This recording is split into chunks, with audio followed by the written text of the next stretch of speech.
দেশের দক্ষিণ পূর্বে বন্যায় তাণ্ডবের এক মাসের মাথায় এবার অস্বাভাবিক বৃষ্টি দেখল কক্সবাজার।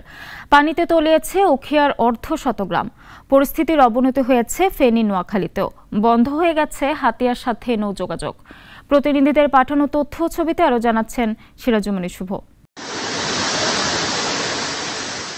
গত 21 আগস্ট ফেনীতে রেকর্ড বৃষ্টি হয়। সেদিন 312 মিলিমিটার বৃষ্টি রেকর্ড করে আবহাওয়া অফিস। এর এক মাস না যেতেই ফের অস্বাভাবিক বৃষ্টি। এবার কক্সবাজারে 24 ঘন্টায় জেলায় 501 মিলিমিটার বৃষ্টি হয়েছে, যা ওই অঞ্চলে 1948 সালের পর সর্বোচ্চ রেকর্ড। জেলার কয়েকটি উপজেলার নিম্নাঞ্চল সহ প্লাবিত হয়েছে শহর। তলিয়েছে পর্যটন নগরীর প্রায় 90%। গতকালকে থেকে দুপুরের পর মানে 2টা থেকে শুরু হয়েছে যা বৃষ্টি, এ পর্যন্ত টানা বৃষ্টি। আমি আমার জীবনে কক্সবাজারে এই টানা বৃষ্টি এ পর্যন্ত দেখি নাই। কক্সবাজারে এত বৃষ্টি কখনো আমার চোখে পড়েনি। এখন কক্সবাজারে আমাদের রুটটা দেখেন, এদিকে আপনি এটা করেন, এখানে কোনোভাবে দেখা যাচ্ছে না যে মানুষের চলাচলের যে অবস্থা, পৌরসভা কি করছে, সরকার কি করছে, এগুলো আমরা জানি না। বৃষ্টির কারণে কক্সবাজার ভ্রমণে যাওয়া পর্যটকরা পড়েছেন বিপাকে। অধিকাংশ পর্যটক অবস্থান করছেন হোটেল কক্ষে। বেবি নিয়ে এসেছি একটু আনন্দ করার জন্য কক্সবাজারে, বাট এখন এত বৃষ্টি যে এই ঝড় হচ্ছে রীতিমতো। ঝড়ের মধ্যে যাবো বিচে বা কোনো কিছুই পাচ্ছি না।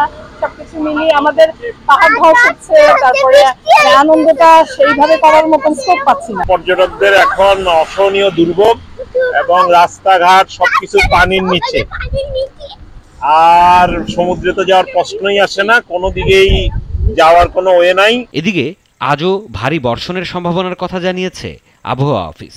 কালকে বিকেল 3টার আগের 24 ঘন্টায় 501 মিলিমিটার বৃষ্টিপাত আমাদের এই কক্সবাজার থেকে রেকর্ড করা হয়েছে, যা 24 ঘন্টার মধ্যে অন্যতম সর্বোচ্চ বৃষ্টিপাত। বৃষ্টির কারণে পানিবন্দী হয়ে পড়েছেন টেকনাফ ও উখিয়ায় অন্তত 50 গ্রামের মানুষ।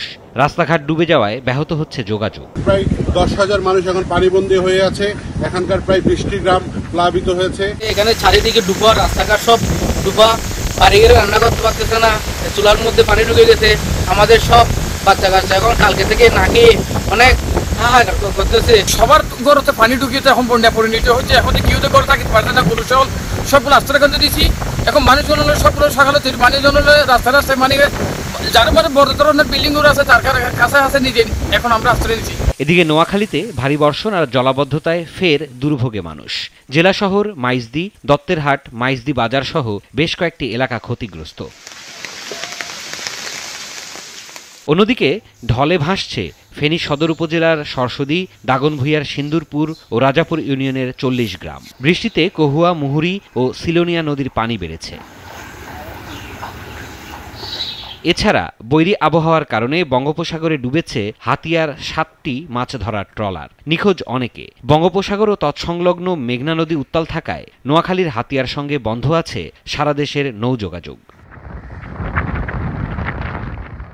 সিরাজুমনি শুভ, নাগরিক।